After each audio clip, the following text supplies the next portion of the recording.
What's up everyone, we are back with Skyrim LE. I know I have been jumping into this game a lot as opposed to SE, and I'm actually just in the mood for finding out new mods and trying them out and see what they have to offer. And I have found a lot of interesting mods to try out from the LE section on Nexus, so that's why I've been spending a lot of time on Old Rim. So I'm going to try to keep this video short, but you can jump anywhere ahead that you want in this video because I'm going to place the timestamps in the description. Okay, so the first mod up is the Golden Crossroads Money Exchange. This was made by Jokerine, who is one of my favorite modders. This is going to add a small bank on the road in Hafengar. You can find it between Solitude and Dragon Bridge. It has a map marker, so you can travel to it right away. The building itself is quite small with a few objects and NPCs outside, so conflicts with this mod should be minimal. The inside has 2 floors, with the upstairs being the bedroom area, and the place is decorated with lots of valuable items like gold ingots, coins, and jewelry of many types. There's a small room that's locked and it houses lots of money, so this might be something for Thief players to check out.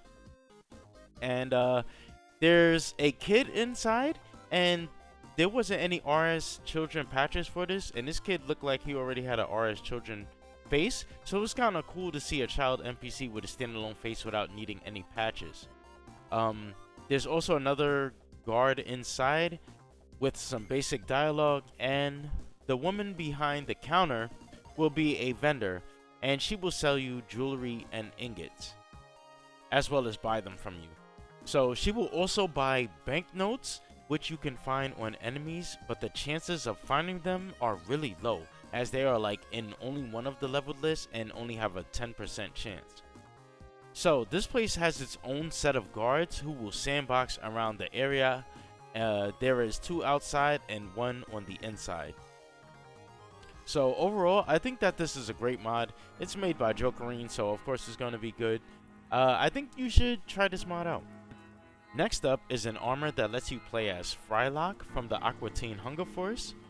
This armor comes in 3 parts. You got the body, and then you have 2 different types of facial expressions that you can equip. One is a combat expression face, where he looks like he's angry, and the other is a smiley face. And the smile even has the braces on his teeth. So this is, it's a really good mod. It's clearly not lore friendly, but a well done mod nonetheless. So it's something that would be really appreciated by fans of the Aqua Teen Hunger Force show. Next is LE 4K Cart by Jeff Collins. This is a great mod that's going to replace the market carts and the wheelbarrows. So they will have new models and textures. They also have these added leather pouches to them. I'm not sure if the pouches are on every cart.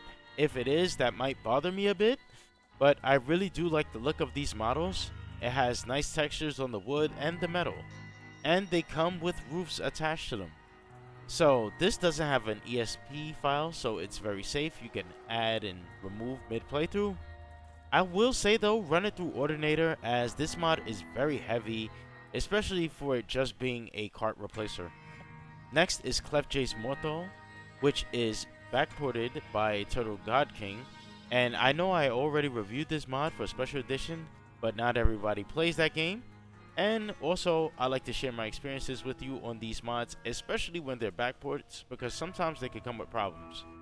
So I'll actually tell you all the issues that I had with this mod starting off, and there was only 2 problems that I had. The first one was that there was a lantern floating in the air, and it was above a body of water, so the chances of you seeing it are actually pretty small, and this was most likely a conflict that was caused by the lanterns of Skyrim. The second issue was one of the mushrooms were clipping through the fast travel carriage by the wheel area. So that's all I found. Everything worked as normal.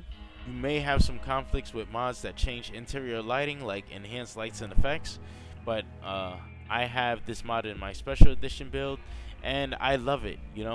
I'm going to keep it here as well, and while I don't usually like to have my LE looking the same as my SE. I just had to go with this town overhaul mod for both versions because it is so good. It is by far my favorite Morthal mod, and thanks to Total God King for backporting this to LE. And that's going to do it for me on this video. I wanted to cover these mods really quickly before I added some more, so I will link them in the description below. Thank you all for watching, and I will see you all later.